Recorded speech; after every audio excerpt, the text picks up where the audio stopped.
अंतरराष्ट्रीय खबरों से। और अंतरराष्ट्रीय खबरों में कल रात को मैंने एक सेशन पढ़ाया था। सेशन था कि साहब अमेरिका ने कहा है कि यदि अमेरिका की सेना यूक्रेन में पहुंच गई तो विश्व युद्ध होगा। यदि आपने नहीं देखा है तो एक बार जाकर के देख लीजिएगा, कल ही रात को पढ़ाया है, 11 तारीख की रात को। अब आप पूछेंगे कि साहब यूक्रेन का जो विवाद है वो इतना हाईलाइटेड हो रखा है कि दुनिया भर में अब कयास ये लगाए जा रहे हैं कि बीजिंग ओलंपिक को खत्म होने का इंतजार किया जा रहा है। बस बीजिंग ओलंपिक खत्म, ये 20 फरवरी के आसपास हो जाएंगे, उसके बाद में यूक्रेन पर रशिया चढ़ाई कर देगा। पानी वानी रोक दिया है, चारों तरफ से घेर लिया है। अच्छा, इसके अलावा हर देश अपने लेवल पर रूस को समझाने भी जा चुका है। रूस को समझाने के लिए बाइडेन टेलीफोन पर बात कर चुके हैं। इवन आज भी बाइडेन का कॉल प्रस्तावित है पुतिन को कि वो कॉल करेंगे। इसके अलावा बर्लिन ने दोनों देशों को एक टेबल पर बिठा के देख लिया। बर्लिन बोले तो जर्मनी, इन्होंने एक दूसरे को यानी यूक्रेन को और रूस को एक साथ बिठा के देख लिया कि भैया मान जाओ। यूके ने अपनी तरफ से प्रतिनिधि रशिया भेज दिया कि साहब देख लो, दिक्कत हो जाएगी, युद्ध मत लो। इसी बीच में इमानुएल मैक्रोन खुद, क्योंकि आपको मैंने इन दिनों एक चीज कहा है, अगर आप नोटिस करें, मैं शायद लास्ट साल भर से एक लाइन बराबर बोलते जा रहा हूं कि दुनिया में जिस प्रकार से फ्रांस ने कभी अपना वर्चस्व कायम रखा था, अब इमानुएल मैक्रोन अब उसी पोजीशन को एज ए वर्ल्ड लीडर के रूप में निकाल के लाना चाहते हैं। देखिए, फ्रांस की अगर तुलना की जाए तो France once upon a time दुनिया की जो टॉप 2 महाशक्तियां हुआ करती थी, एक तो ब्रिटिश एम्पायर था और एक फ्रांसीसी एम्पायर था। ये दोनों ही दुनिया में सबसे ज्यादा उपनिवेश बनाने वाले देश थे, है ना। इन्होंने सबसे ज्यादा शासन किया है दुनिया भर के अंदर। ऐसी स्थिति में फ्रांस जो है वो सेकेंड वर्ल्ड वॉर में जीत तो गया था, लेकिन जीतने के बावजूद इतना नुकसान हुआ था उसके खुद के यहां पर कि उबरते, जब वो उबरने लगा उस नुकसान से, तब तक अमेरिका महाशक्ति बन के दुनिया में आगे आ गया। ऐसी स्थिति में फ्रांस जो है वो वर्तमान समय पर अपनी खोई हुई अस्मिता को पाने के लिए, यानी एक प्रकार से यह समझिए कि भाई हम कभी राजा हुआ करते थे दुनिया के, लोग अब हमें हल्के में ले रहे हैं। ऐसी स्थिति में इमानुएल मैक्रोन जो है ना, वो इस समय दुनिया के नए लीडर बनने का प्रयास कर रहे हैं। आपने नोटिस किया हो तो आप उनकी हरकतें नोटिस करिए, फिर मैं आपको इस मुद्दे तक लेके आऊंगा। हरकतों में अगर आप देखें तो याद होना चाहिए कि जैसे ही ऑस्ट्रेलिया के साथ में यूके और यूएस ने ऑकुस गठबंधन किया, याद होगा, जिसमें मैंने आपको कहा था कि ऑस्ट्रेलिया के अंदर जो सबमरीन बनने वाली थी वो बननी तो फ्रांस की मदद से थी, लेकिन यूके यूएस ने जैसे ही वो चीज लिया, ये बिना डरे कि वो अमेरिका का मित्र है, इसने ऑस्ट्रेलिया से अपने प्रतिनिधियों को बुला लिया, है ना। घटनाएं नोटिस करिए आप। इसके साथ साथ जहां एक और अमेरिका F-36 F-35 विमान बेचने के लिए यूएई में प्रयास कर रहा था, वहां पर फ्रांस जो है वो अपने राफेल बेच देता है। यानी एक तरह से जहां अमेरिका चल नहीं पा रहा, वहां फ्रांस जाने की कोशिश कर रहा है। दुनिया भर के तमाम देशों में इसका काम, इंडोनेशिया में राफेल का सौदा कर रहा है। यानी एक प्रकार से फ्रांस अब उस नजरिए की तरफ बढ़ रहा है कि कैसे वर्ल्ड पॉलिटिक्स में जमा जाए, यानी जब चर्चा हो तो फ्रांस की भी चर्चा हो। इमानुएल मैक्रोन, अच्छा दूसरा क्या है, इनका इन दिनों चुनाव और है ना, इमानुएल मैक्रोन का चुनाव भी है, तो ये अपने देश में भी ये छवि दिखाना चाहते हैं कि देखिए हम बहुत पावरफुल प्रकार के प्राणी हैं और अब हमको दुनिया वर्ल्ड लीडर मानने लगी है। क्योंकि आपने नोटिस किया हो, जो लोग वर्ल्ड लीडर की छवि लेके चल रहे हैं उन्हें उनके देश वाले जिता ही देते हैं। जैसे पुतिन जो है वो लगातार दुनिया के सामने वर्ल्ड लीडर की इमेज में कि भाई दुनिया के अंदर हमको लोग जानते हैं, केवल अपने देश के अंदर नहीं। तो फिर देश वाले भी सोचते हैं कि यार जब दुनिया के इतने लोग इनको जान ही रहे हैं तो चलो थोड़ी सी इज्जत अपन भी दे दें। हालांकि फ्रांस के जो रशिया के जो चुनाव हैं उनके ऊपर काफी ज्यादा नवेल्नी ने काफी सारे आरोप लगाए हैं, लेकिन फिर भी हम एक बार के लिए ये बोलते हैं कि दुनिया का हर जो इस समय का राष्ट्र अध्यक्ष बन रहा है, वो राष्ट्र अध्यक्ष अपने आप को वर्ल्ड लीडर बनाने की कोशिश कर रहा है। चाहे आप इस तरफ पहुंच जाइए बीजिंग के ऊपर, बीजिंग वाले क्या कर रहे हैं, शी जिनपिंग, उनका भी यही प्रयास है, अपने आप के लिए टेन्योर इतना बढ़ा लिया कि अब ये आजीवन तक राष्ट्रपति रह सकते हैं। उधर की तरफ रशिया वालों ने अपने लिए ऐसा कर लिया। ऐसे ही हर आदमी यही चाह रहा है, ऐसे नेतन्याहू ने अपने लिए किया हुआ था। क्लियर है। तो मैक्रोन जो है ना, वो इस पॉलिसी को ध्यान में रखते हुए खुद अपनी हिम्मत से कहां चले गए, रशिया चले गए। 7 फरवरी की बात है। हमने तब कवर इसलिए नहीं की क्योंकि हर दूसरा व्यक्ति जाने लग रहा है, कोई ना कोई प्रतिनिधि भेज रहा है अपने, तो जब साहब इमानुअल मैक्रोन खुद अपना हवाई जहाज लेके, मतलब खुद से मतलब है जी, चलाने वाला चला रहा होगा, लेकिन फ्रांसीसी राष्ट्रपति पुतिन को समझाने के लिए जा रहा है। आप ऐसे समझो जैसे ना राम जी का और रावण का युद्ध हो रहा है, उस समय पर राम जी ने अपना प्रतिनिधि भेजा कि साहब रावण को समझा के आओ कि बेटा मारे जाओगे, लेकिन खुद सोचो राम जी पहुंच जाए रावण को समझाने। अब ऐसी स्थिति में पुतिन के साथ हो रहा है। हालांकि यह कहना गलत होगा कि दोनों में से राम कौन है रावण कौन है, मैं तो एक बार बताने की कोशिश कर रहा हूं कि युद्ध से पहले समझाइश चल रही है। अब युद्ध से पहले जो समझाइश चल रही है, उस समझाइश में पुतिन खुद, मतलब इमानुअल मैक्रोन खुद जा रहा है कि देखो भाई, युद्ध कर लिए ना तो हम सामने वाली पार्टी की तरफ से लड़ाई लड़ेंगे, नुकसान बहुत होगा, और जब नुकसान बहुत होगा तो तैयार हो ना इस चीज के लिए।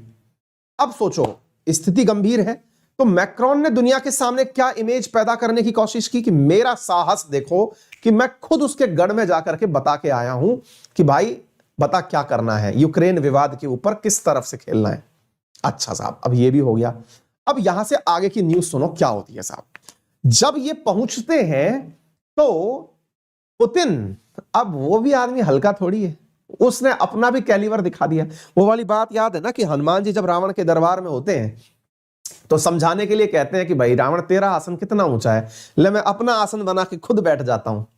भाई साहब यहां पर जो है ना पुतिन अपने ही स्टंट में आगे, और वो कैसे, जब साहब मैक्रोन पहुंचते हैं तो मैक्रोन से कहा जाता है कि सर आपका कोरोना टेस्ट होगा। ले हैं, बोले हाँ आपका कोरोना टेस्ट होगा, बोले मैं तो करा के आया हूं, मेरा रिपोर्ट कार्ड देख लो। फ्रांस में बाकायदा मैंने वैक्सीन भी लगवा रखी है, चलते समय मैंने एंटीजन टेस्ट भी करवा लिया, आरटीपीसीआर भी करा लिया, सब कुछ मैंने करवा लिया। अब किस बात की चर्चा, बोले साहब देखिए बात ऐसी है। किसने कहा ये वाली बात? पुतिन के ऑफिस ने कहा। और पुतिन का ऑफिस क्या कहलाता है? क्रेमलिन। जैसे अमेरिका राष्ट्रपति का ऑफिस कहलाता है व्हाइट हाउस, ऐसे क्रेमलिन ने कहा कि साहब बात ऐसी है कि हमारे राष्ट्रपति जी जो है ना, जो हमारे पुतिन साहब हैं, उनसे कोई भी व्यक्ति नहीं मिल सकता यदि हम उसका टेस्ट पहले ना कर लें। मैक्रोन ने कहा दुनिया के सामने तो हम इमेज बनाते हुए आ रहे थे कि हम बहुत बड़े हैं, हम बहुत बड़े हैं, अब तुम जो है वो हमारा कह रहे हो कि टेस्ट करोगे। अब मैक्रोन साहब जो है वो अपने उनसे पूछते हैं, जो साथ में आए हुए जो डॉक्टर्स हैं, क्योंकि इन सब के साथ डॉक्टर वॉक्टर सब चलते हैं, अपने वाले के साथ भी चलते हैं। बोले साहब बताइए हम टेस्ट करा लें क्या? तो मैक्रोन के डॉक्टरों ने मना कर दी कि नहीं साहब आपको टेस्ट नहीं कराना है। बोले क्यों भाई? सामने वाला कह रहा है कि राष्ट्रपति से मिलना है तो करा लो। बोले साहब नहीं कराना है। बोले क्यों नहीं कराना है? बोले आप जानते नहीं हो इन लोगों को। किनको? रशियंस को। बोले ये क्या करते हैं? बोले सर ये आपका डीएनए निकाल लेंगे। तो बोले कोई डीएनए आंतड़ी थोड़ी है, कोई किडनी थोड़ी है जो डीएनए निकाल लेंगे। डीएनए सैंपल है, क्या होगा, मतलब ज्यादा से ज्यादा क्या होगा? डीएनए सैंपल ले लिया तो क्या होगा? अरे बोले सर ये डीएनए सैंपल निकाल के आपकी पूरी हिस्ट्री निकाल लेंगे और आपका पूरा फ्यूचर पढ़ लेंगे। बोले मतलब? बोले सर आपकी की पूरी जानकारी निकाल कर ये लोग पता लगा लेंगे रशियंस कि आप कब मरने वाले हो, आपके शरीर में कौन सी बीमारी चल रही है, यानी आपका हर राज इनके पास होगा। भाई साहब मैक्रोन डर गए। मैक्रोन का भाई अपन नहीं करा रहे, अभी आएंगे इस बात पर विषय के ऊपर चर्चा में। बोले भाई अपन नहीं करा रहे। बोले साहब करा लो देखो। बोले नहीं। तो बोले अगर आप डीएनए टेस्ट नहीं कराओगे पुतिन से मिलने से पहले तो हम आपको पुतिन से मिलने ही नहीं देंगे। अब ये भी अखंड बेइज्जती हो गई। तो फिर साहब पूछा मैक्रोन ने कि बताओ एक बात बताओ, तरीका क्या है मिलने का? तो आ तो गए भाई, बिल्कुल आधिकारिक यात्रा पर आए हैं। तो बोले साहब यात्रा का नियम यह है कि आपको जो है ना 20 फीट की दूरी पर बैठना पड़ेगा। वो दो गज दूरी जो है ना वो तो बोले वैक्सीन लगाने पर है। अगर आपको बात करनी है बिना डीएनए टेस्ट कराए करनी है तो 20 फुट दूरी पर बैठना होगा। अब आपको फोटो दिखाते हैं, आइए आनंद लीजिए क्या कहानी है पूरी की पूरी। ये देखिए, ये है वो तस्वीर जिसमें 20 फीट दूरी पर बैठे हुए हैं कौन कौन?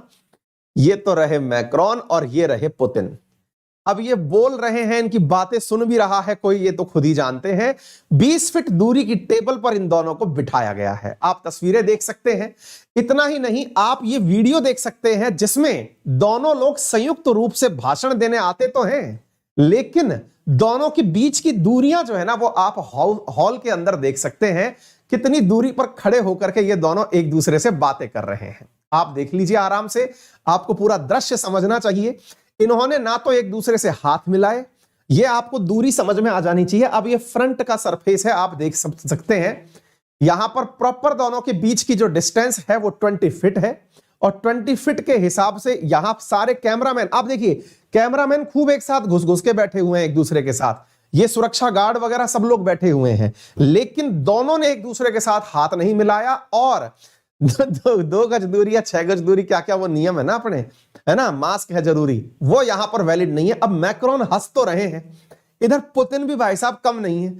ये जो मतलब चल रहा है ना दुनिया के अंदर, मैं ऐसा मानता हूं समटाइम्स कि जिस तरह का माहौल चल रहा है, हम में से बहुत सारे लोग ऐसे हैं जिन्होंने कभी वर्ल्ड वॉर देखा नहीं और ना ही कभी वर्ल्ड वॉर की प्रिपरेशन देखी होगी, लेकिन कल को मान लो बाई चांस वर्ल्ड वॉर हो जाता है तो हम लोग गवाह होंगे इस बात के कि हाँ क्या क्या हुआ था। यानी आप खुद भी विश्व इतिहास की तरह एक पुस्तक लिख पाएंगे जिस पर आपको सारे घटनाक्रम पता होंगे कि पुतिन को मनाने के लिए मैक्रोन खुद गए थे, है ना, ऐसे बर्लिन में वार्ता हुई थी, मिन्स्क समझौता हुआ था, क्वाड समिट के अंदर चर्चा करने का प्रयास हुआ था, बाइडेन ने अपनी सेना भेज दी थी। ये सब बातें जो है ना आप लोग करोगे, फिर आप बताओगे कि किस प्रकार से क्रेमलिन के अंदर, तो ये चीजें हैं जो आपके सामने, यानी इसी को कहते हैं सर हिस्ट्री इन मेकिंग। इतिहास आपके सामने बन रहा है, आप बनते हुए देख रहे हैं।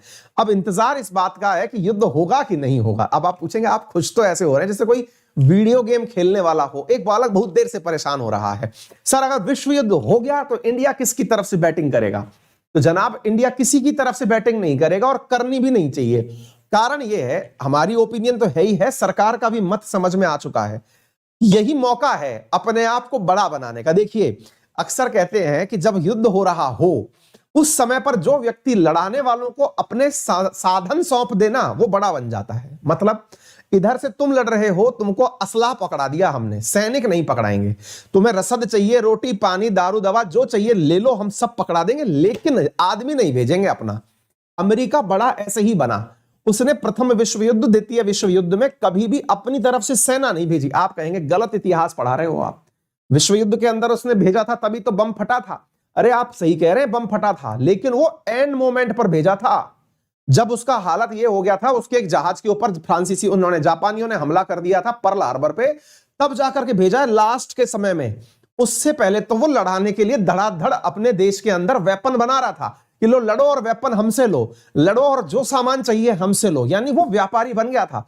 जो युद्ध में व्यापारी बना वो ऊपर उठ गया, ये नियम है, समझ गए आप? तो असल में अब आप सोचते होंगे कि नॉर्वे स्वीडन डेनमार्क वगैरह इतने पैसे वाले बने कैसे? ये युद्ध से दूर बैठे रहे कि साहब हम तो केवल माल देंगे, बाकी लड़ाई कोई और लड़ेगा। एग्जैक्टली यहां पर भी यही है, इंडिया को किसी का पक्ष नहीं लेना चाहिए, ठीक है? तो उम्मीद है आपको यह बात समझ में आ गई हो। अब आपने ये जो चीजें देखी, अब एक सवाल बन के आता है, सर भूमिका तो सही बन गई, अब आप हमको यह भी बता दो कि डीएनए चेक कराने में दिक्कत क्या थी। अब आपको मैं बताता हूं डीएनए चेक कराने में दिक्कत क्या थी। साथियों असल में इमानुएल मैक्रोन, अब आप पूछेंगे ये तस्वीर कौन सी लगा दी आपने, ये हाथ मिला रहे हैं, अरे ये कभी पुरानी तस्वीर है, ये तो हमने वैसे ही आपके रेफरेंस के लिए लगा दी। मुद्दा क्या चल रहा है बच्चों आजकल कि दुनिया के जितने भी स्पाई हैं यानी जासूस हैं, वो वर्ल्ड लीडर्स के डीएनए चुराने लग रहे हैं। डीएनए चुराने से मतलब ये हुआ उनकी सलाइवा से, उनकी स्किन से, उनके हेयर से, उनके किसी भी मतलब ऐसे व्यक्तिगत रूप से जहां से उस व्यक्ति विशेष के बारे में जानकारी पता चल जाए। अब आप पूछेंगे सर जानकारी, ये मैक्रोन साहब हैं जो मतलब डिस्कस कर रहे हैं अपने उनसे डॉक्टर से कि भाई बताओ क्या करना है, देना है कि नहीं देना है। तो साहब अब आप पूछेंगे ये तस्वीर क्या दिखाती है जो आपने पीछे लगा रखी है, ये भी दिखा देता हूं वैसे मैं आपको। आप सोचो 7 तारीख को तो मैक्रोन गए हैं और 10 तारीख को कजाकिस्तान के राष्ट्रपति गए हैं। आप देख लो 7 फरवरी को तो मैक्रोन की यात्रा हुई है, ठीक है? मैक्रोन क्यों गए? डी एस्केलेट करने के लिए, भाई लड़ाई झगड़ा बंद कर लो, बताओ फिर हमको किसकी तरफ से खेलना है। उसके 3 दिन बाद आप देख सकते हैं 10 फरवरी को कजाकिस्तान के राष्ट्रपति रशिया गए हैं और देख लो दोनों ने बकायदा हाथ भी मिलाया है, दोनों बकायदा एक दूसरे के नजदीक भी बैठे हैं, यानी कि ये दोनों एक दूसरे से टेबल भर की दूरी पर बैठे हुए हैं, दोनों एक दूसरे के साथ हाथ भी मिला रहे हैं। वहीं जब इमानुएल मैक्रोन गए तो आपने 20 फुट की दूरी देख ली। अच्छा तो आप पूछेंगे ऐसी भी क्या स्थिति आ गई सर? स्थिति यह है कि रशियंस के ऊपर कोई डाउट, सब लोग डाउट इसलिए कर रहे हैं क्योंकि ये लोग दुनिया के जितने भी राष्ट्र अध्यक्ष हैं उनका डीएनए चुरा रहे हैं। उससे क्या होगा? डीएनए चुरा करके उस व्यक्ति के बारे में सारी डेटा जुटाए जा रहे हैं। बोले डीएनए में कोई डेटा छुपा होता है क्या? हाँ, क्या कि आपको कोई गंभीर बीमारी तो नहीं है, कोई ऐसी क्रिटिकल इलनेस तो नहीं है जिसकी वजह से आपकी मृत्यु निश्चित है। आप पूछेंगे सर ये क्या बात कर रहे हो, ऐसा भी होता है क्या? चलो मैं आपको बताता हूं। एक बार के लिए सोच के देखो, रशियंस को, जो रशिया में रहने वाले लोग हैं, जो कि पूरे टाइम इस समय एकदम पुतिन के पक्ष में खड़े हुए हैं, सोचो कि उन्हें यह पता चल जाए कि पुतिन को कोई ऐसी अज्ञात बीमारी है जो बीमारी के चलते पुतिन मुश्किल से 6 महीने के मेहमान हैं। ईश्वर ना करे ऐसा हो, मैं एक बार के लिए कल्पना करा रहा हूं आपको, और यह न्यूज मीडिया में आउट हो जाए। मैं कह रहा हूं जनाब, आपको कोई ना गोला फेंकना पड़े ना बम फेंकना पड़े, पूरी रशियन सेना का, पूरी रशियन जनता का जो पूरा साहस है ना, वो टूट जाएगा, चकनाचूर हो जाएगा अगर सेनापति के बारे में कोई भी कमजोरी बाहर निकल के आ जाए।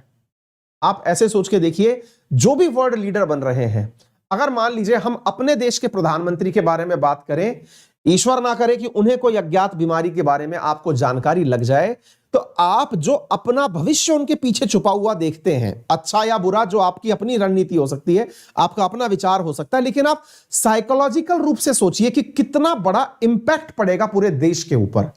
यानी एक प्रकार से आपने किसी को कुछ नहीं कहा, लेकिन इतनी सी जानकारी रिवील करके, अब आप पूछेंगे ऐसा कभी हुआ है क्या? बिल्कुल, जिन्ना ऐसी ही अज्ञात बीमारी से तो मरे थे। जब जिन्ना मरे थे तो उनको काफी दिन तक एडमिट रखा गया था, लेकिन अगर भारत को यह पता चल जाता, सोचो ये बहुत बड़ी ऐतिहासिक बात है, आप इसकी गंभीरता को तब समझ पाएंगे जब आप इतिहास को थोड़ा सा पढ़ेंगे। कहते हैं कि यदि भारत को यह पता चल जाता, क्या पता चल जाता, कि जिन्ना किसी अज्ञात बीमारी से पीड़ित चल रहे हैं, तो शायद पाकिस्तान का निर्माण ही ना होता। जिन्ना इस बात को एकदम टॉप मोस्ट सीक्रेट की तरीके से रखते रह गए कि उन्हें एक ऐसी बीमारी है जिसमें मरना तय है। देश की आजादी के बाद जब दो देश अलग हुए, मात्र साल भर में जिन्ना मर गया। आप सोच के देखिए, अगर आपको डॉक्टर्स की वो रिपोर्ट पहले पता चल जाती कि जिन्ना साल भर का मेहमान है, जो इस पूरे की पूरे पाकिस्तान के मूवमेंट को लीड कर रहा है कि पाकिस्तान बनाओ, पाकिस्तान बनाओ, केवल उसे आश्वासन देकर के साल भर और खींच जाते, फिर तो पाकिस्तान कभी सेपरेट ही ना होता। आप सोचिए कि कितनी बड़ी चीज है ये, आपकी बायोलॉजिकल इंफॉर्मेशन। ठीक है, अब आप पूछेंगे रशियंस तो बहुत खतरनाक निकले, क्या ये केवल रशिया वाले ही समझ पा रहे हैं क्या ऐसी बात को, कोई और नहीं कर रहा है क्या? अमेरिका कर चुका है। ये जो जाते हैं ना आप उड़ उड़ के बार बार, कभी न्यूयॉर्क में जा रहे हैं मीटिंग करने, कभी यूएन की बैठक में जा रहे हैं, कभी यूएनएफसीसी की बैठक में जा रहे हैं, अमेरिका के पास सबका डीएनए सैंपल है। तभी तो भाई साहब हर देश अमेरिका के सामने किसी ना किसी कारण से सरेंडर कर देता है। अरे यही तो कारण है कि हर देश चाहता है कि कोई भी बड़ा अंतरराष्ट्रीय आयोजन उसके देश में हो। उसके देश में होगा तो होटल भी उसी की होगी, जगह भी उसका होगा जानी। ऐसी स्थिति में जब अभी इसने बीजिंग के अंदर ओलंपिक्स हुए, तो बीजिंग के ओलंपिक्स में डिप्लोमेटिक बायकॉट को भी आप इसी से जोड़कर देख सकते हैं। बहुत सारे राष्ट्राध्यक्ष उसमें नहीं गए क्योंकि बीजिंग के ऊपर आरोप है कि वो इन दिनों अपनी खुफिया एजेंसीज के माध्यम से दुनिया के हर बड़े राजनेता का डीएनए चोरी करवा रहा है। उनके किसी भी चीज से, उनकी स्पाइंग के माध्यम से, उनके सलाइवा के माध्यम से, उनके सीमन के माध्यम से, उनके स्किन के माध्यम से डीएनए चोरी करवाने का प्रयास कर रहा है। समझ रहे हैं आप? छोटी मोटी चीजें नहीं चल रही है, दुनिया किसी अलग लेवल पर लड़ाई लड़ रही है। ठीक है, जब अंतरराष्ट्रीय इवेंट होता है तो आपके पास लोग आते हैं, हालांकि वो पूरी सुरक्षा के साथ खुद से आते हैं, लेकिन आप इसकी गंभीरता को समझ सकते हैं कि किस लेवल का दुनियादारी चल रही है। उम्मीद है आपको प्रत्यक्ष के साथ ये प्रमाण प्राप्त हो गया होगा कि क्या कहानी हुई और किस प्रकार से ये सारी जानकारियां पूरी दुनिया के अंदर तैर रही हैं। हालांकि जब इतना ही ज्यादा प्रिकॉशन आप रख के चलिएगा तो स्वाभाविक सी बात है कि आप अपनी वार्ता तो सफल नहीं करा पाएंगे, और जब वार्ता सफल नहीं करा पाएंगे तो फिर घर तो लौट के आना ही है। मैक्रोन जो है वो अपनी वार्ता सफल नहीं करा पाए। ये न्यूज है, आप चाहें तो देख सकते हैं। मैं जो बातें बोल रहा हूं वो न्यूज में ऑलरेडी है। China collecting DNA samples of millions, expected developing genetic surveillance. आप सोच के देखो, चलो मैं ये कह रहा हूं, आपको यदि ये पता चल जाए किसी कंपनी के सीईओ के बारे में, अब मान लो ईश्वर ना करे कि आपको पता चल जाए कि अंबानी को कुछ हो रहा है, या आपको पता चल जाए कि जकरबर्ग को कुछ हो रहा है, या आपको पता चल जाए कि सुंदर पिचई को कुछ हो रहा है। आप सोचिए कि अगर किसी कंपनी को या जनता को, शेयर धारकों को अपने लीडरशिप के बारे में कोई ऐसी खबर पता चल जाए कि एक अज्ञात बीमारी है, ये कुछ ही दिन का मेहमान है। समझ गए? आपको जानकारी होनी चाहिए। इसी कारण से बड़े लोग कभी अपनी कुंडली भी नहीं दिखाते हैं। आप लोग अखबारों में देखते हैं ना कि प्रधानमंत्री की कुंडली कहती है कि वो साहब जो है ना कुछ ही दिन के अंदर प्रधानमंत्री बन जाएंगे, ये हो जाएगा और वो हो जाएगा। ये सब फर्जीवाड़ा होता है। ये लोग ना अपनी कभी कहीं कुंडली दिखाते हैं, ना ही कोई अपना डीएनए चेक कराता है, क्योंकि यहीं से सारी चीजें डिसाइड होती हैं। ठीक है, तो थोड़ा सा मतलब इसके बारे में विश्वास करिए और आगे बढ़ते रहिए। चलिए, तो US ceases foreign leader DNA, WikiLeaks ने 2010 में ही ये खुलासा कर दिया था। अब अच्छा चलिए इस चीज से अंदाजा लगाइए। मैक्रोन को तो रशिया पर अब डाउट हुआ, 2020 से चीन जो है वो डीएनए सैंपल चुरा रहा है, और विकीलीक्स ने खुलासा कर दिया था 2010 में कि यूएस जो है वो फॉरेन लीडर्स के डीएनए को ले चुका है। अंदाजा लगाइए अमेरिका कितना आगे चल रहा है। बहुत आगे चलते हैं यार ये लोग, ठीक है ना। विकीलीक्स के द्वारा जब ये आरोप लगाया गया तो ये शिंजो आबे घबरा गए। अब आप पूछेंगे कि ये क्या कहानी है, कुछ याद करिए। शिंजो आबे ने अपने पद से इस्तीफा क्यों दिया था? समझदार को इशारा काफी है, ऐसा कहते हैं। आप में से बहुत सारे लोगों ने ढूंढ ढूंढ कर गूगल करके पढ़ा कि शिंजो आबे को कौन सी बीमारी है। क्या आपको लगता है कि शिंजो आबे इतने कमजोर प्रधानमंत्री थे कि वो पद पर रहते हुए पद छोड़ दिए? यार मुझे तो नहीं लगता। यानी कि शिंजो आबे तो यार अभी मतलब आप सोच के देखिए, इन्होंने अपने प्रधानमंत्री का कार्यकाल पूरा होने से पहले छोड़ दिया था कि यार भाई अपन से अब नहीं हो पाएगा, मेरी जगह किसी और को बना दो। तो सुगा को जो है प्रधानमंत्री बनाया गया था। समझ में आ रहा है?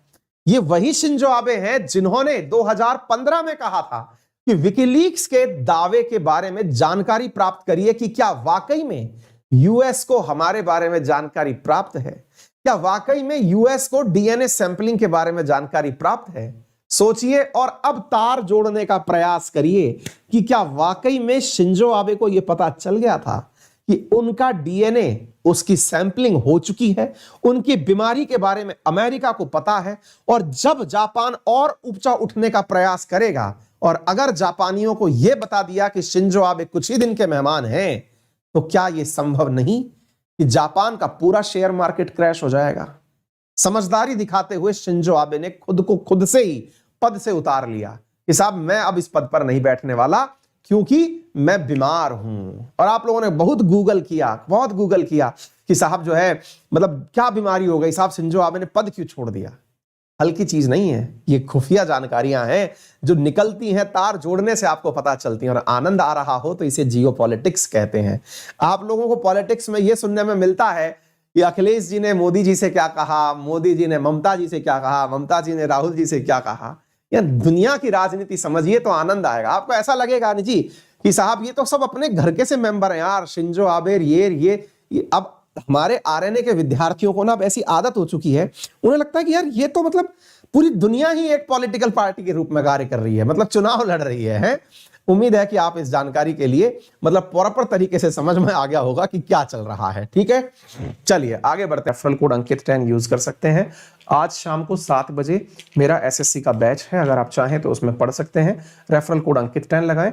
यदि यूपीएससी कैटेगरी में कोर्स लेना चाहते हैं तो 4500 रुपीज का प्लस कॉम्बो पर ऑफ चल रहा है 16 तारीख तक। और यदि आप केवल प्लस कोर्स लेना चाहते हैं तो 2500 रुपए का ऑफ चल रहा है। यदि आप आइकॉनिक लेना चाहते हैं तो 22% का फ्लैट कॉम्बो पर ऑफ चल रहा है और 10% का एडुकेटर ऑफ चल रहा है। यानी आइकॉनिक का कॉम्बो जिसमें प्रीलिम्स, मेंस, ऑप्शनल तीनों चीजें 76,000 में आपको मिल रही हैं। आइकॉनिक का मतलब क्या होता है? जिसमें आपको पर्सनल गाइड अलग से मिलता है, प्रॉपर मेंस की टेस्ट प्लानिंग मिलती है, स्टडी प्लानर होता है, ओपन हाउस एडुकेटर मिलता है। यदि आप लोग अनअकैडमी के साथ जुड़कर पढ़ना चाहते हैं तो लोन फैसिलिटीज भी उपलब्ध हैं, जिसमें कि 0% इंटरेस्ट रेट के साथ में आप लोगों को कोर्स उपलब्ध करवाए जाते हैं। फिलहाल के लिए इतना ही। अपना ख्याल रखें, बड़ों का सम्मान करें, छोटों को प्यार दें, अपना व्यक्तित्व इस प्रकार से विकसित करें कि महिलाएं आपके साथ सुरक्षित महसूस करें। धन्यवाद।